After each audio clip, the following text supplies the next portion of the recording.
சித்த தேவாய நமோ நமக. ஓம் அகதீஷாய நம.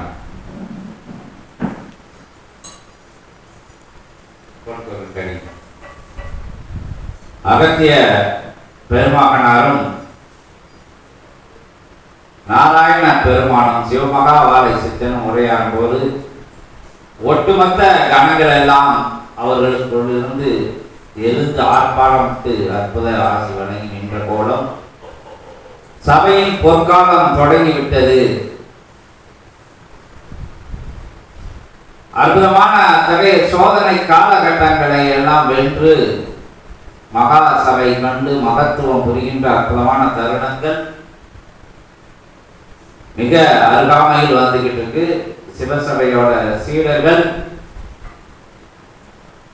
ஏற்ற இறக்கங்கள் எல்லா விஷயங்களும் இறை சபையில சமர்ப்பணம் பண்ணி இறக்கம் வந்த போது ஏற்றம் வந்த போது மாற்றங்கள் நிகழ்ந்துட்ட போதும் எல்லாம் இறை சபையால பிரபஞ்சத்தால அப்படிங்கிற உயர் சரணாகதியோட உயர் சபையில வளமாங்க அப்படின்னு அகத்திய பெருமான் சொல்லி எங்கிட்டும் போயிடாதாங்க அப்படின்னு சொல்லியிருக்காங்க. ஏன்னா தொடர் பயணங்கள்ல இகலோகத்திற்கு தேவையான விஷயங்களை நாடி அடைகின்ற நிலைகள், இகலோகத்தில் இருக்கக்கூடிய புல்லு பூண்டு செடி கொடி கல்லு மண்ணெல்லாம் பார்த்து பேரண்ட ரகசியத்தை புரியாம பெருமகனாரின் சூட்சமத்தை புரியாம இறை அனுக்கிரகத்தை புரியாம அனுக்கிரகம் பெருநிலையை புரியாம கல்லு தட்டி முள்ளு தட்டி அதை பார்த்து இதை பார்த்து எதையெல்லாமோ பார்த்து ஏங்கி நின்று வழி மறந்து விழிபுரிங்கி நிற்கின்ற நிலையில சீடர்கள் இல்லாம வருவது போவது வரமறை என்று இறை சபை நிலை நோக்கி உயர் நிலை நோக்கி உயர் அனுக்கிரக நிலை நோக்கி உயர் தர்ம யுகத்துல தர்ம தளத்துல போய் அமரணும்னா எல்லா சாக்கடை நிலைகளையும் கடை நிலைகளையும் மாற்று வேற்று நிலைகளையும் மயங்கி கிடக்கின்ற மந்தை கூட்டத்துக்குள்ள மகத்துவம் மிக்க உயர் உன்னத மகானா வரணும்னா அதுக்குள்ள தகுதிகளும் தராதரமும் கட்டாயம் இறை சபை சீடர்களுக்கு இருந்தாக வேண்டும். இருந்து ஆளுகின்ற தன்மை என்பது கலந்தாளுகின்ற தன்மை என்பதில் இருந்து மாறுபட்டு இகலோகத்தில் இருக்கின்ற அத்தனை பொருள்கள் நிலைகளும் அத்தனை காட்சி பொருளா இருக்கக்கூடிய மாய நிலைகளில் இருக்கக்கூடிய அதை கலந்தாளுகின்ற நிலையில இருந்து மாறுபட்டு வேறுபட்டு மகோ உன்னத மகா நிலையான மகான் நிலைய புண்ணிய நிலைய புனித நிலைய ஞான நிலைய அடையணும்னா அதற்குண்டான தகுதியும் தராதரமும் அதற்குண்டான பொறுமையும் கட்டாயம் யாவருக்கும் தேவை. பொறுத்தவரை பூமி ஆழ்வார் அப்படிங்கிற அருமையான வாக்கை எல்லாரும் சிந்தைக்குள்ள வைத்து பொறுமையா இருந்து அருமை அடைய வேணும். அருமையான சபையின் அனுகிரகத்தை பெறதுக்கு காத்திருக்க வேணும். காத்திருந்து அப்படிங்கிற நிலைகள்ல இருந்து கற்றுக்கொண்டு உயர்வாக உயர் அனுகிரக உயர் இறைஞானத்தை எல்லாரும் பெற்று வார சீடர்கள் பொறுமைசாலியா இருக்கும் போது அருமை அடைந்து வாராங்க. எல்லாரும் எதையோ நினைச்சிட்டு எதையோ நோக்கிய பயணத்தை இறை சபையில் இல்லாம நிம்மதி ஆனந்தம் சாந்தி அப்படிங்கிற விஷயத்துக்குள்ள வரையில ஆனந்தம் உங்களை இன்புற வைக்கின்ற அற்புதமான நிலைகள் தொடர்ந்து அது உங்களுக்கு பரிசாக இறை மூலமாக இறை பிரபஞ்சத்தின் மூலமாக இறை அனுகிரகமாக உங்களுக்கு வழங்கி நிற்கும். அப்படிங்கிற கண்டவங்க கண்டுகிட்டு இருக்காங்க, பொறுத்தவங்க பெருமிதமா அதை வாங்கிக்கிட்டு இருக்காங்க. அதை நீங்களே கண்கூடா பார்க்கைய பொறுத்திருங்க, எல்லாரும் பொறுத்திருங்க. சபை வழி வர்றவங்க எத்தனை காலம்னு எண்ணி இருக்காம அமைதி வரும் வரை சாந்தி வரும் வரை நிம்மதி வரும் வரை ஞானம் கிட்டும் வரை காத்திருக்க வேணும் அப்படின்னு சொல்லிட்டு காத்திருந்த சபையானது கண்டுவிட்டது. இந்த இறை சித்தர்கள்லாம் கண்டுவிட்டாங்க. இதுக்கு சாட்சிகள் தேவையில்லை. இங்கிருந்து நூல் பகிரப்படுது உலகம் முழுவதும். எங்கெல்லாம் இருக்கிறவங்க காட்சி பார்க்காங்க, சித்தனோட பார்க்காங்க, சிவசூட்சமத்தை பார்க்காங்க, முருகப்பெருமானோட அம்பாலோட எல்லாரையோட பேசுறாங்க.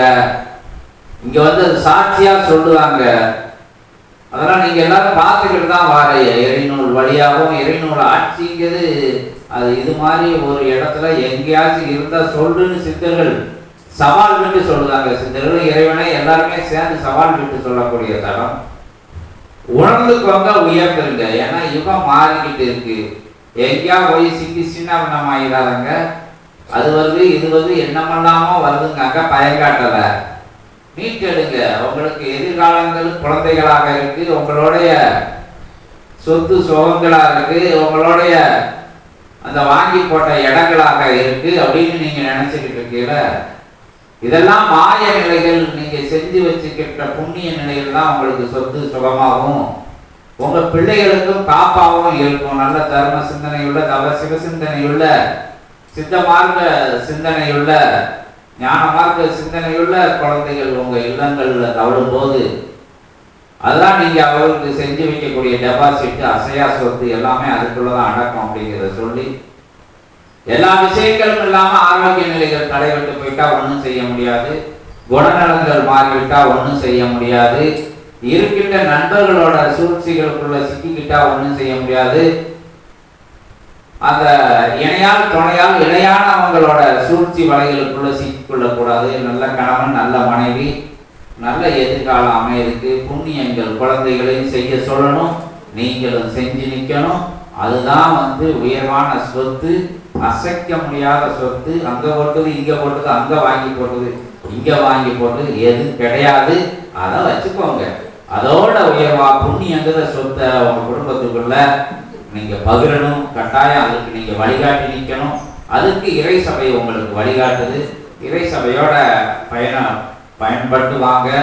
இறை சபையில டெபாசிட் கொடுக்க முடியுமா, அது கொடுக்க முடியுமா, சங்கமா கொடுக்க முடியுமா, இடமா கொடுக்க முடியுமா, எப்படி சம்பாத்தியம் பண்ணணும்னு சொல்லி கொடுக்க முடியுமா அப்படிங்கிற விஷயங்கள் எல்லாம் இங்க பாடம் எடுக்கிறதையும் தாண்டி எப்படி சூட்சமத்துல உங்களுக்கு ஐஸ்வர்ய நிலைகள் கிடைக்கணும், எப்படி ஆனந்த நிலைகள் கிடைக்கணும், எப்படி சந்தோஷம் கிடைக்கணும், எப்படி உயர்வான எதிர்காலங்கள் கிடைக்கணும், எப்படி நீங்க சென்ற காலங்களில் செஞ்ச வேற்று மாற்று நிலைகள்னால உங்களை சூழ்ந்து நிற்கிறத இடர்ல இருந்து உங்களை எப்படி தப்பிக்க வைக்கணும், அந்த பாவ சூழல்கள்ல இருந்து உங்களை எப்படி வெளியே வைக்க என்ன ஃபார்முலாவை யூஸ் பண்ணணும் அப்படிங்கிறதான் இங்க சித்த பெருமக்கள் ஞான உரைகள் மூலம் ஆதிகைலாய சுசூட்சம நூல் வழியா சொல்லிக்கிட்டு இருக்காங்க.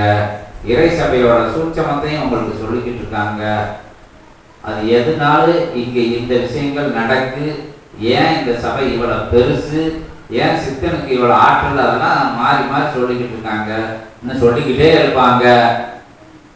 எல்லாரும் உயர்வா அதை புரிஞ்சு உயர் ஞானம்ங்கிறது உயர் அறிவுன்னு தான் சொல்லப்படுது. அறிவு பார்க்கிற விஷயத்த பார்த்த உடனே எழுதுறது கிடையாது. பார்த்த படங்களை ஸ்கேல் வச்சு கோடு போட்டு அதே மாதிரி பிம்பம் எடுக்கிறது கிடையாது. அது ஒரு அறிவு, சிற்றறிவு.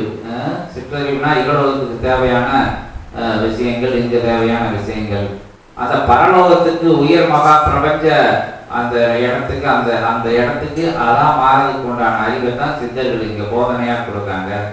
அதுதான் விஞ்ஞானம்னு சொல்லுவாங்க. அதை கத்துக்கிட்டாங்கன்னா விஞ்ஞானம்லாம் அதுக்குள்ள கட்டுப்பட்டு நின்றுக்கிடும்.